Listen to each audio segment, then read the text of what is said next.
kullu qardin jarra naf'an fahuwa riba. Setiap pinjaman kalau mengambil manfaat, maka manfaatnya itu riba. Kalau ambo meminjam sapi, lalu ambo perah sapi, susu sapi, maka susu sapinya itu riba. Barang jaminan tak boleh awak manfaatkan. Kullu qardin jarra naf'an fahuwa riba. Setiap pinjaman kalau mengambil manfaat, riba. Imam Hanafi, Imam Abu Hanifah sangat halus dalam masalah pinjaman itu. Suatu ketika Imam Hanafi bertamu ke rumah orang. Imam Hanafi bertamu ke rumah orang itu pernah meminjam.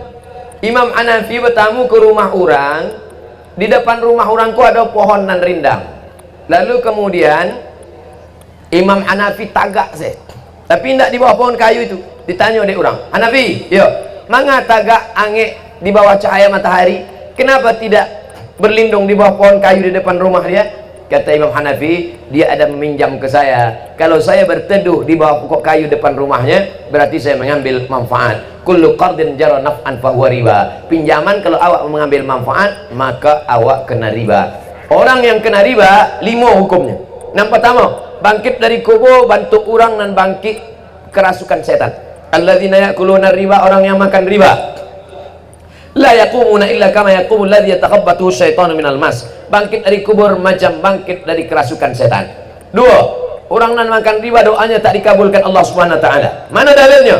Rajulun as'as akbar. Ada orang yang rambutnya kusut dan berdebu. Yaruddu yamaihi las sama. Tangannya diangkatnya ke langit berdoa, ya Rabb, ya Allah. Tapi doanya tak dikabulkan Allah. Maka Allah tidak mengabulkan doanya. Mata'amu haram, makanannya haram. Malbasuhu haram, pakaiannya haram. Wa ghudhiya bil haram, makanan haram, minuman haram, pakaian haram, gara-gara makan riba, doa tidak dikabulkan Allah.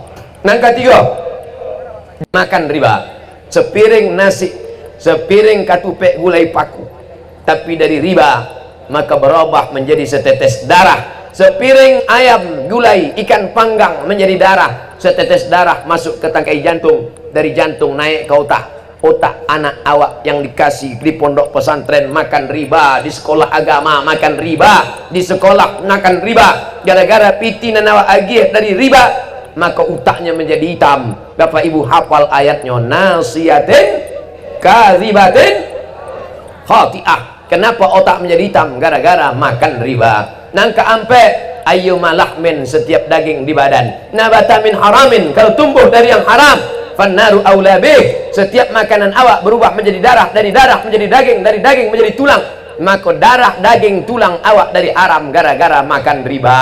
Nang kalimo, ibadah haji awak, umroh awak tidak diterima Allah Subhanahu wa taala. Barangkek ke Makkah, labbaik Allahumma labbaik, labbaik la syarika lak labbaik. Apa jawab malaikat? La labbaik wala sa'daik. Kau tak dapat haji mabrur, zaduka haram, karena berangkat dengan uang haram. Itulah maka banyak haji hajah indah ada perubahan. Pai haji ke Makkah pulang sama saja. Dek apa? Gara-gara berangkat dengan uang riba. Heran saya tengok Pak Haji itu Pak Ustaz, tak ada perubahan. Dulu sebelum berangkat haji bercelana pendek, kini tidak berserawar sama sekali. Mudah-mudahan Allah selamatkan awak dari riba kok. Amin. Apa benar tasawuf itu bid'ah? Mohon penjelasannya. Tasawuf itu isinya 3. Yang pertama, takhalli, mengosongkan hati dari nan kotor-kotor, menghilangkan hati dari sombong, menghilangkan hati dari riya, menghilangkan hati dari takbur, menghilangkan, namanya takhalli, mengosongkan hati. Setelah hati kosong dari nan jahit, nan buruk, nan dak elok, barulah tahalli, diisi dengan zikir, diisi dengan ridha, diisi dengan tawakal, diisi dengan qanaah. Setelah hati berisi, barulah yang ketiga tajalli. Tajalli artinya Allah memberikan cahaya makrifah ke dalam hati seorang hamba. Dari mana datang tahalli, tahalli, tajalli ka? Dari firman Allah Subhanahu wa taala, wa nafsi wa ma sawwaha, demi jiwa manusia dan penciptaannya, fa alhamaha fujuraha wa taqwaha. Allah berikan 2 jalan, jalan fujur, jalan dak elok, jalan takwa, jalan nan elok. Qad aflaha man zakkaha, beruntung orang yang mensucikan hatinya. Faqad khaba man dassaha, rugi dan sia-sialah orang yang mengotori hatinya. Jadi tasawuf itu berasal dari Quran dan sunnah Nabi Muhammad sallallahu alaihi wasallam. Tapi tasawuf sunni, tasawuf yang ahlus sunnah, tasawuf dari kitab Ihya Ulumuddin. Ihya Ulumuddin Imam Abu Hamid Al-Ghazali meninggal 505. Kalau ingin baca kitab tasawuf, baca kitab tasawuf Ihya Ulumuddin, baca kitab tasawuf Al-Lumah Imam At-Tusi, baca kitab tasawuf Qud Al-Qulub Abu Talib Al-Makki, baca kitab tasawuf Ar-Risalah Al-Qusairiyah. Itu kitab tasawuf sunni. Jangan baca tasawuf dan indah mengamalkan syariat. Orang sembahyang di masjid Taram, inyo di rumah. Kau enggak sembahyang di masjid Taram. Itu orang-orang syariat saya itu. Awaklah putih gaji lah. Sampai hakikat. Asy-syari'atu bila haqiqatin batilah, wal haqiqatu bila syari'atin atilah. Hakikat tanpa syariat batil, syariat tanpa hakikat sia-sia. Oleh sebab itu tidak bisa dipisahkan antara syariat dengan hakikat. Maka orang yang mengaku sudah ikut tasawuf tapi meninggalkan syariat Nabi Muhammad SAW, maka batil, tak diterima Allah Subhanahu wa taala. Bagaimana kalau dia punya karamah? Buya kami, ustaz kami hebat Pak Ustaz. Apa kata Imam At-Tusi? Idza ra'aita rajul, kalau kau lihat ada orang yatiru fil hawa, bisa terbang di atas awan, yamsi 'alal ma, berjalan di atas air, la tartar, jangan tertipu. Nampak ada orang di kampung awak, di nagari awak, berjalan di atas air, terbang di atas awan, jangan tertipu, karena setan iblis pun bisa melakukan itu. Tapi pandanglah, kalau memang ini guru mursyid, kalau memang ini tuan guru, pandanglah bagaimana dia menjalankan syariat Nabi Muhammad sallallahu alaihi wasallam. Syekh Sulaiman Ar-Rasuli, pengamal tarekat Naqsabandiyah, Perti, Persatuan Tarbiyah Islamiyah. Di antara Perti ini ada unsur namanya tarekat. Tarekat dalam Perti adalah tarekat Naqsabandiyah. Pergi ke pesantren Candong, tanya keluarga Syekh Sulaiman Ar-Rasuli, apa pernah Syekh Sulaiman Ar-Rasuli meninggalkan syariat? Tidak. Itu ada lagi Tuan Guru Zakaria Labaisati, mursyid tarekat Naqsabandiyah. Syekh Zakaria Labaisati tidak pernah meninggalkan syariat Nabi Muhammad SAW. Syekh Burhanuddin Ulakan yang lebih tua daripada itu, Syekh Burhanuddin Ulakan, mursyid tarekat Sattariyah, sanadnya sampai kepada Syekh Abdullah Sattari. Syekh Burhanuddin Ulakan mengambil tarekat Sattariyah dari Syekh Abdul Raub As-Singkili. Syekh Abdul Raub As-Singkili mengambil dari gurunya sampai kepada Syekh Abdullah Sattari dari India. Syekh Abdullah Sattari sanadnya sampai kepada Sayyidina Ali, Sayyidina Ali sampai ke Nabi Muhammad sallallahu alaihi wasallam, Nabi ke Jibril, Jibril ke Allah, tetap tidak meninggalkan syariat. Maka siapa yang meninggalkan syariat, mengaku sampai kepada hakikat, maka bukan umat Muhammad sallallahu alaihi wasallam. Ini perlu diketahui. Maka ambo pribadi ikut mengamalkan tasawuf, tapi tasawuf sunni, bukan tasawuf falsafi, bukan tasawuf nazari, bukan tasawuf yang meninggalkan syariat. Bagaimana cara ziarah ke makam orang soleh menurut sunnah? Nampak tamu dibuka sendal. Jadi waktu mau masuk ziarah itu nan seelok-eloknya sendal dibuka. Tapi kalau becek, banyak duri, kotor, boleh pakai sendal. Dua, mengucapkan salam ketika sampai. Assalamualaikum ya ala diyar minal mu'minin wa inna insyaallah bikum lahiqun yarhamullahu mustaqdimin wal mustakhirin nas'alullah alana wa lakumul afiyah. Panjang mana Bu ya? Ada dan pendek? Aduh, assalamualaikum ya alal kubur. Itu untuk bagi pemula. Bapak ibu yang punya duit, buatkan baliho sekarang niko. Assalamualaikum ya alal diyar minal mu'minin wa inna insyaallah bikum lahiqun yarhamullahu mustaqdimin wal mustakhirin nas'alullah alana wa lakumul afiyah. Indak para dua do gambar ambo di situ. Dibuat baliho gadang di tapi makam di kampung awak supaya setiap orang nan lalu nampak. Kalau musim-musim pilkada rancak jo coblos nomor lebih bermanfaat, nampak orang jadi amal jariah. Assalamualaikum ya ala diyar minal mu'minin wa inna insyaallah bikum lahiqun yarhamullahu mustaqdimin wal mustakhirin nas'alullah lanakumul afiyah. Tiga, membacakan kul huwallah sabaleh kali, kul a'udzu falaq sekali, kul a'udzu binnas sekali, al-fatihah sekali, ayat kursi sekali. Dalam kitab At-Tadhkirah ditulis Imam Al-Qurtubi, kul huwallah sabaleh kali, kul a'udzu falaq sekali, wabinnas sekali, Al-Fatihah sekali, ayat kursi sekali. Habis itu awak berdoa, ya Allah sampaikanlah pahala bacaan dan ambo baca kul huwallah. Tidak bisa kul huwallah, tidak bisa kul huwallah sebalik 3 kali. Karena satu kul huwallah sama dengan sepertiga Al-Quran. 3 kali berarti sekhatam Quran. indak juga bisa Al-Fatihah. Al-Fatihah indak juga bisa Innalillah. Ya Allah, sampaikanlah pahala bacaan ambo Al-Fatihah kepada almarhum fulan bin fulan. Allahumma fir lahu warhamhu wa'afihi wa'fu anhu wa akrim nuzulahu waj'al jannata mathwahu. Allahumma ij'al qabrahu rawdatan min riyadil jinan wa la taj'al qabrahu hufratan min hufarid niran. Bagi yang hafal, bagi yang tak hafal pakai bahasa Indonesia, lapangkan kuburnya, berikan dia, jauhkan dari azab kubur, selamatkan dia dari fitnah, selamatkan dia. Nah, baik, ini tentang adab-adab ziarah ke kubur. Ziarah kubur itu seelok-eloknya makin sering makin bagus.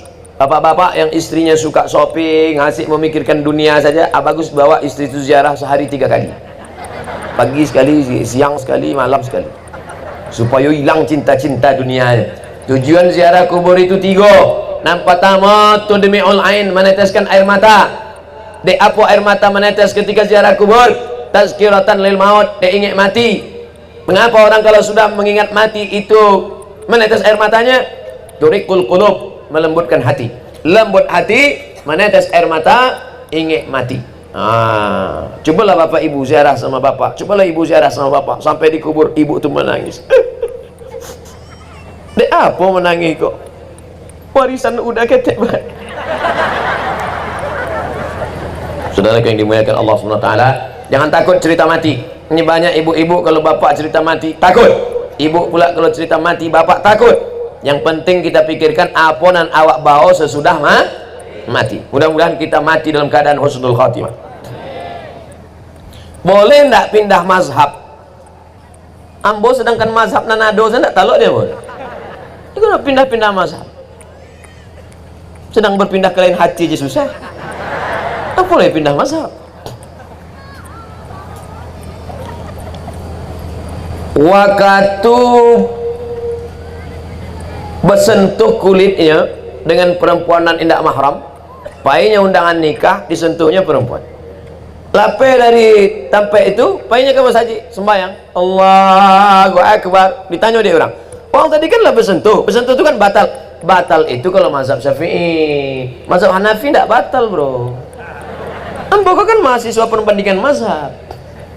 Kalau mazhab Syafi'i bersentuh batal, mazhab Hanafi tak batal, bersentuh kulit itu tak batal, maka saya sholat. Oh gitu ya, iya. Tiba hari raya kurban. Hari raya kurban menurut mazhab Hanafi berkurban itu wajib. Orang enggak berkurban, oh kurban sunat muakkad. Tapi mazhab Hanafi wajib. Ambo lah pindah ke Syafi'i. Iko namanya tatabu urkhas, mencari-cari dan mudah-mudah. Iko namanya mazhab kutu loncat. Lumpek sih kok, melumpek sih kok. Iko namanya mazhab lumpek pagar. Kita ini beribadah itu disuruh Allah Ta'ala, wa ma umiru illa liya'budullah mukhlisin, ikhlas mencari ridha Allah, bukan mencari mudah-mudahnya saja. Maka ulama menasihatkan, nan seelok-eloknya awak paham mazhab nan paling tua Hanafi, nan nomor 2 Maliki, nan ketiga Syafi'i, nan keempat Hambali. Walaupun sebenarnya bukan sampai itu saya mazhab. Ada mazhab Ibnu Abi Layla, ada mazhab Imam Al-Auza'i, ada mazhab Imam Sufyan Ats-Tsauri, ada mazhab Imam Sufyan Ibnu Uyainah, banyak sekali mazhab. Akan tetapi yang masyhur, yang muridnya sampai ke generasi awak kini yang berkembang, Hanafi, Maliki, Syafi'i, Hambali. Tapi dalam pengamalan ambo tetap pakai mazhab Syafi'i. Tapi ambo tidak menyalahkan orang kalau memazhab lain. Tadi ambo sholat di masjid ICBS, imam, ambo diminta jadi imam. Ustaz Somad maju, batuk, maju, anak muda, masya Allah. Alhamdulillahirabbil alamin, dia baca. Kalau ambo jadi imam, bismillahnya kare, bismillahirrahmanirrahim, alhamdulillahirabbil alamin. Mazhab Syafi'i. Tadi yang dengar bismillahnya sir, alhamdulillahirabbil alamin. Hambali, sama-sama ahlus sunnah. Di Maroko tidak ada bismillah sama sekali. Allahu Akbar, alhamdulillahirabbil alamin. Maliki. Bismillah jahar Syafi'i. Bismillah sir Hambali dengan Hanafi. Tidak pakai bismillah sama sekali Maliki. Ada tidak baca Fatihah sama sekali? Jahil. Fatihah rukun salat, tapi basmalah ikhtilaf. Ini mesti dipahami. Dan ada ikhtilaf dan seketek kau lalu rusak awak dan gadang. Dulu sampai berkelahi orang Perti je Muhammadiyah. Kecik Perti sembahyang subuh pakai kunut, kecik Muhammadiyah tidak pakai kunut dulu. Akhirnya alhamdulillah lah damai, tidak ada kelahi, tidak sama-sama tidak sembahyang subuh. Bapak Ibu yang dimuliakan Allah Subhanahu wa taala, maka awak pahami bahwa mazhab ikut adalah ijtihad ulama, tapi dasar utamanya adalah Quran dan sunnah Rasulullah sallallahu alaihi wasallam. Misalnya kita masbuk sholat maghrib, parah kok masbuk maghrib pun masbuknya. Biasa orang masbuk subuh, kalau maghrib kok insya Allah capek. Itu nampaknya anak muda yang main volley kok. Awak masbuk sholat maghrib, lalu mendapatkan imam sedang baca Quran dengan makhrajnya kurang tepat. Bagaimana hukumnya menambah sholat setelah itu? Sebab ada beberapa di antara jamaah masbuk menambah sholatnya menjadi 4 rakaat karena tidak yakin dengan imam. Kalau tidak yakin dengan imam, bukan sembahyang awak ditambah, imam itu dikudeta. Imam tidak boleh maju ke depan kalau tidak lulus fit and proper test. Siapa yang mengetes? Alim ulama awak. Bumi Minangkabau adalah negerinya para ulama. Kok bisa imam tak lulus fit and proper test maju ke depan? Maka diadakan tes imam kerjasama dengan Forum Komunikasi Pimpinan Daerah, Bapak Bupati, Kementerian Agama. Tes seleksi imam dibuat imam A, imam B, imam C. Imam A, imam berbunyi dan imam silent. Yang belum lulus imam zuhur sama asar saja. Imam zuhur asar kok kan modalnya takbir aja. Allahu Akbar. Untuk latihan-latihan pertama. Baru yang imam itu lulus makharijul huruf. Kalau sampai imamnya salah baca, maka makmum batal sadonya. La salata, tidak sah salat liman lam yaqra bi Fatihatil Kitab. Tidak sah salat bagi orang yang tidak membaca Al-Fatihah. Fatihah rukun, kalau rusak Fatihah maka rusak rukun salat, kalau rusak rukun salat maka batal salat. Bismillahirrahmanirrahim. Selalu bermasalah di situ tasdid pada ra. Bismillahirrahmanirrahim. Apalagi anak-anak ketek, guru-guru TK tolong perhatikan. Kadang-kadang guru kok mengambil mudahnya, akhirnya anak-anak diajarkan lupa tasdid. Bismillahirrahmanirrahim. Mana tasdidnya? Bismillahirrahmanirrahim. Ha dipegang dado. Kalau hanya bergetar, ha besar. Ha. Kalau tidak ada getar, ha kecil. Tapi guru gosok gigi dulu. Bismillahi, ha besar. Rah, ha kecil. Bismillahirrahmanirrahim. Ha ketik lagi. Alhamdulillahi rabb, ra-nya tebal. Bukan ra, tafkhim, tebal. Alhamdulillahi rabbil pakai ain. Alhamdulillahi rabbil alamin. Alamin, alam semesta. Alamin, sakit. Azabun alim, azab yang menyakitkan. Bukan ain, pakai alif. Alhamdulillahi rabbil alamin. Ar-Rahmanir Rahim. Maliki yaumiddin. Iyyaka pakai tasydid. Yang tak pakai tasydid. Iyyaka na'budu wa iyyaka nasta'in. Kepada Engkau kami menyembah, kepada Engkau kami minta tolong. Kalau dibaca tak pakai tasydid, iyyaka na'budu wa iyyaka nasta'in. Kepada matahari kami menyembah. Pakai ha besar. Ihdinas sha. Ada sa, ada sa, ada tha, ada sya. Ada sa, ada sa, ada tha, ada sya. Tak sama. Ihdinas siratal mustaqim. Qa. Qa. Siratal ladzi. Ada dha, ada za, ada dha, ada ja. Itu nak nampak pun tak sama. Siratal ladzi. Letakkan ujung lidah di ujung gigi. Dha. Ibu-ibu, bapak-bapak, letakkan ujung lidah di ujung gigi. Dha. Permisi Ustaz. Apa? Gigi tinggal di rumah. Siratal ladzina an'amta alif an'amta alaihim ghairil maghdubi alaihim waladdallin. Amin. Ini balik awak makharijul huruf.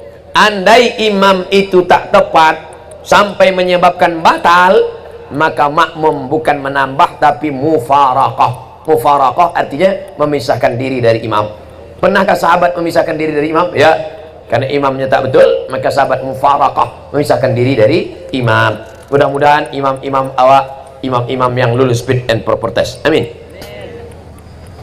Bagaimana kalau di masjid dekat rumah kita terdapat kuburan? Apakah harus diruntuhkan? Bagaimana kalau di masjid dekat rumah kita ada kuburan? Apakah harus diruntuhkan masjidnya? Atau gimana Ustaz? Nanti kok harus dipisahkan. Nang pertama sujud ke kubur. Nang kedua sholat di masjid yang di sampingnya ada kubur. Nang ketiga sholat di atas kubur. Iko jangan disamakan. Ambil ulang sekali lagi. Nang pertama sujud ke kubur. Iko kubur, sujudnya ke kubur. Allahu Akbar. Itu haram karena meminta kepada kubur. Nang kedua sholat di masjid tapi di samping masjid itu ada kubur, maka tak masalah, karena di samping Masjid Husain di Kairo depan Al-Azhar ada masjid, di samping masjid itu tapi ada dinding, di samping masjid itu ada makam kepala Sayyidina Al-Husain. Masjid Said Badawi ini masjid tapi ada dinding, di samping itu ada makam. Masjid Imam Syafi'i di Mesir, di samping masjid itu ada makam Imam Syafi'i tapi ada dinding. Maka kalau ada dinding penghalang atau ada jalan, maka boleh sholat, masjidnya tak perlu diruntuhkan. Lalu yang kata Nabi, janganlah kamu sholat kalau ada kubur. La'anallahu liyahud wan nasara. Allah melaknat Yahudi, Allah melaknat Nasrani. Ittakhadhu qubur anbiya'i masajid. Mereka merubah kubur menjadi masjid. Itu yang tak boleh. Abdul Somad meninggal. Setelah Abdul Somad meninggal sekian tahun, lalu atas kubur ini diratakan, dibangun masjid di atasnya. Untuk mengenang Abdul Somad dibangun masjid di atas kubur Abdul Somad, namanya Masjid As-Somadiyah. Haram sholat di atas itu karena langsung di atas kubur. Adapun masjid di samping ada penghalangnya jalan, ada dinding, maka sholat di situ sah, tidak masalah. Kalau ada orang mempermasalahkan sholat di masjid yang ada kubur di sampingnya, maka semua orang yang sholat di Masjid Nabawi tidak ada yang sah, karena di samping Masjid Nabawi ada makam. Kalau makam Nabi tidak, wah Ustaz, itu tidak makam Nabi. Saya situ ada makam Abu Bakar, ada makam Umar. Di situ ada 3 makam Nabi, makam Abu Bakar, makam Umar. Jadi mesti dibedakan 3. Jalan ya. Nah, beko kalau ada nambah tanya, "Ba masjid awakku ada kubur." Sebenarnya dalam masalah masjid kubur itu ada 3. Apa nan 3 tu? Lupa pula mau 3. Nampak tamu nanda boleh sujud ke kubur, meminta kepada kubur. Haram. Nang kedua, sholat di masjid dan di sampingnya ada kubur. Tak apa, dia ada dinding dan ada jalan. Nang ketiga, kubur diratakan, dijadikan masjid di atas. Itu nanti laknat Allah. La'anallahu yahud wan nasara. Allah melaknat Yahudi dan Nasrani. Ittakhadhu qubur anbiya'i masajid. Karena mereka menjadikan kubur sebagai tempat sholat. Bagaimana kalau imam pakai kunut, sedangkan makmumnya tak ikut? Apakah sah sholat berjamaahnya Pak Ustaz? Jawaban pertama Imam Ibnu Taimiyah, idza qanatal imamu faqanata wa illa fala. Kalau imam berkunut maka makmum ikut berkunut. Kalau di kampung ambo kunut, kalau di Sumatera Barat kunut atau kunui? Kunut. Kalau imam berkunut makmum berkunut. Kalau imam indak berkunut makmum jangan berkunut. Idza qanatal imamu faqanata wa illa fala. Kalau imam berkunut ikut. Ibnu Taimiyah abad ke-8. Ibnu Taimiyah abad ke-8, abad ke-7, abad ke-6, abad ke-5, abad ke-4, abad ke-3. Ada imam namanya Imam Ahmad bin Hanbal, lebih tua dari Ibnu Taimiyah. Tahun meninggalnya 2-1. Ingat itu. Ahmad bin Hanbal, Imam Hanbali 2-1, 2-1, 2-1, 2 abad setengah lebih kurang sejak zaman Nabi sallallahu alaihi wasallam. Datanglah orang bertanya ke Imam Ahmad bin Hanbal. Wahai Imam Hanbali, yo, ambo ikut mazhab Imam Hanbali. Imam Hanbali tidak berkunut. Itu maka awak di Makkah Madinah tidak berkunut subuh. Dek apa? Dek Makkah Madinah itu tidak berkunut subuh sejak pemerintahan King Abdul Aziz, karena King Abdul Aziz mazhabnya Hambali. Syekh Sulaiman Ar-Rasuli dari Makkah, Syekh Musa Parabek dari Makkah, Syekh Inyak Jawa dari Makkah. Mana orang tu berkunut Ustaz? Tapi Makkah kini tidak berkunut. Mereka dulu ke Makkah sebelum tahun 1924. Makkah itu menjadi mazhab Hambali sejak revolusi King Abdul Aziz 1924. Yang indah berkunut itu 1924. Jadi jangan mereka pulang dari umroh, kau nampaknya imam awak kau membuat-buat kunut. Ambo patang di Makkah sampai malam dah berkunut. Makkah tidak berkunut sejak 1924. Sebelum itu pakai mazhab Syafi'i. Oleh sebab itu pakai mazhab Syafi'i pakai kunut. Kalau tidak pakai mazhab Hambali, datang orang menjumpai Imam Hambali. Wahai Imam Hambali, ya, ambo subuh tidak pakai kunut. Bagus, kata Imam Hambali. Bagaimana kalau ambo bermazhab Hambali, imam ambo mazhabnya Syafi'i? Kalau imammu bermazhab Syafi'i, angkat tangan, ucapkan amin. Itu namanya itu bukan ambo, Imam Hambali, imamnya mazhab Hambali. Dan namanya subuh tidak pakai kunut. Tapi namanya kalau makmumnya bermazhab Hambali, imamnya mazhab Syafi'i, maka makmum angkat tangan dan ucapkan amin. Yang diaminkan itu cuma 5, sisanya itu indah awak aminkan. Allahumma hdina fi man hadait, amin. Wa afina fi man afait, amin. Wa tawallana fi man tawallait, amin. Wa barik lana fi ma a'tait, amin. Wa qina bi rahmatika syarra ma qadait, amin. Sisanya bukan doa tapi pujian. Pujian awak ikut membaca, makmum ikut baca. Fa innaka taqdi wa la yuqda 'alaik wa innahu la yadhillu man walait wa la ya'izzu man adait. Yang hafal, nanda hafal agar-agar akan sembunyi. Paling lama jadi makmum. Makanya ambo di mana ceramah kalau subuh tidak mau disuruh jadi imam. Mana tahu imam di masjid itu biasanya tidak berkunut, awak berkunut menjadi ikhtilaf. Paling selamat jadi makmum, tinggal mengikuti imam. Imam berkunut, ikut awak. Kau banyak lagi nih makmum melawan imam. Allahumma hdina fi man hadait, indak mau. Ambo jadi imam di masjid, ceramah di masjid Muhammadiyah sampai tahun. Ambo di masjid dekat rumah ambo berkunut. Tapi ambo ceramah setiap Sabtu subuh di Masjid Akramun Nas. Ambo tahu nak mendirikan masjid itu dulu Pak Rektor Muhammadiyah. Maka ambo tidak mau merusak. Ambo tiba-tiba datang jadi imam, ambo rubah, enggak. Imam tetap. Ustaz maju, enggak. Imam tetap. Imam tetap, enggak berkunut. Ambo enggak berkunut. Bagaimana kiat-kiat cara masuk ke universitas yang ada di Timur Tengah? Misalnya Al-Azhar Kairo, mohon penjelasannya Ustaz. Hafal Quran 3 juz. Kalau 3 ketek lah bu ya, kami sampai juz mangga, juz timun, juz melon. Hafal Quran 3 juz. Sesudah itu boleh bahasa Arab di pesantren, pelatihan pesantren ICBS. Alumninya kinilah banyak di Al-Azhar Kairo Mesir. Oleh sebab itu informasinya dari mana? Dulu zaman Nambo dengan Ustadz Zulfadli, dengan Ustadz Maududi, informasi susah. Zaman kami zaman sulit. Alunado www.google.com. Kini tinggal mudah saja. Informasi tes ke Mesir, enter, langsung ikut pendaftaran online, datang ke kampus, ujian, jatah makin banyak. Dulu zaman kami 100 orangnya setahun, kini 1.500. Oleh sebab itu maka peluang makin banyak, persaingan makin ketat, informasi makin tersebar. Anak-anakku yang punya semangat luar biasa, hafal dari sekarang 3 juz, dalami bahasa Arab. Mudah-mudahan Allah beri kemudahan dapat beasiswa ke Al-Azhar Mesir insyaallah. Gantungkan cita-citamu setinggi bintang di langit, tapi setelah itu tetap pulang ke kampung halaman, pulang ke Taram, pulang ke 50 kota, pulang ke Sumatera Barat, pulang ke Indonesia. Walau falaula nafara min kulli firqatin minhum. Jangan semuanya pergi berperang, tak boleh semuanya pergi perang. Mesti ada yang menuntut ilmu, kata Rasulullah, kata Allah dalam Quran. Falaula nafara min kulli firqatin minhum ta'ifatun. Mesti ada sekelompok dia tafaqahu fid din, mendalami ilmu agama. Supaya apa? Liunziru qaumahum, nanti pulang ke kampung halaman memberikan peringatan. La'allahum yahzarun.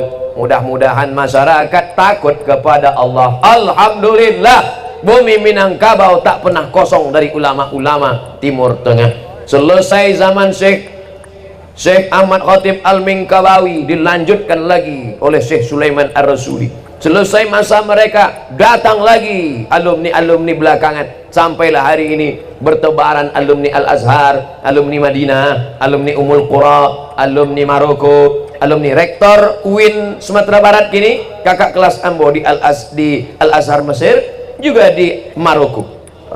Dr. Eka Putra Wirman dari Mesir melanjutkan ke Maroko, alumni Sudan. Oleh sebab itu kalau condongnya ke sana, tapi ibu tidak bisa paksa anak-anak ibu.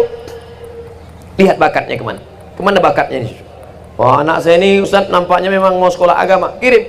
Karena banyak juga orang tuanya yang mau, anaknya tak mau. Ustaz, tolong kasih saya informasi ke Mesir Ustaz. Yang mau sekolah ini bapak apa anaknya? Saya Pak Ustaz. Apa Pak? Saya Pak, anaknya Ustaz. Anaknya yang punya kemauan, kirim. Jangan anaknya tak ada hobi mau sekolah agama. Anak saya ini Pak Ustaz hobinya seni. Masukkan dia Institut Kesenian Jakarta. Dia akan buat musik, tapi musiknya musik yang solawat, musik yang mengingatkan. Ini baru. Jadi tidak mesti dipaksa dia harus sekolah agama. Menolong agama Allah bisa dengan kekuasaan, bisa dengan seni, bisa dengan harta. Anak saya ini Pak Ustadz tidak bisa jadi ustadz, tidak hobi pada agama ini, tapi dia punya hobi yang lain, dia bisnisnya. Dengan bisnisnya dia akan menolong agama Allah Subhanahu wa taala. Anak saya mau jadi tentara, masukkan tentara. Nanti dia jadi akan komandan kodim, menjadi dandim yang menolong agama Allah. Betul? Anak saya mau jadi polisi, masukkan dia polisi. Dia akan jadi kapolres yang menolong agama Allah Subhanahu wa taala. Dengan kekuasaan menolong agama Allah, dengan jabatan menolong agama Allah, dengan harta menolong agama Allah, dengan ilmu pengetahuan menolong agama Allah. Pilih yang mana. Sudahlah punya jabatan, kaya raya, punya ilmu pula, maka tiga-tiga pintu dapat. Kaya dengan hartanya, penguasa dengan kekuasaannya, pejabat dengan jabatannya, berilmu dengan ilmunya. Empat pintu dapat. Alhamdulillah. Satu pun tak dapat, na'udzubillah. Mudah-mudahan anak generasi kita dari empat pintu itu dapatnya menolong agama Allah. Amin ya rabbal alamin. Dimulai jam 8, sekarang jam 9.30, 90 menit kita bersama. Mudah-mudahan 90 menit ini menjadi bekal menghadap Allah Subhanahu wa taala. Di akhir majelis pertemuan, mari kita sama-sama berdoa memohon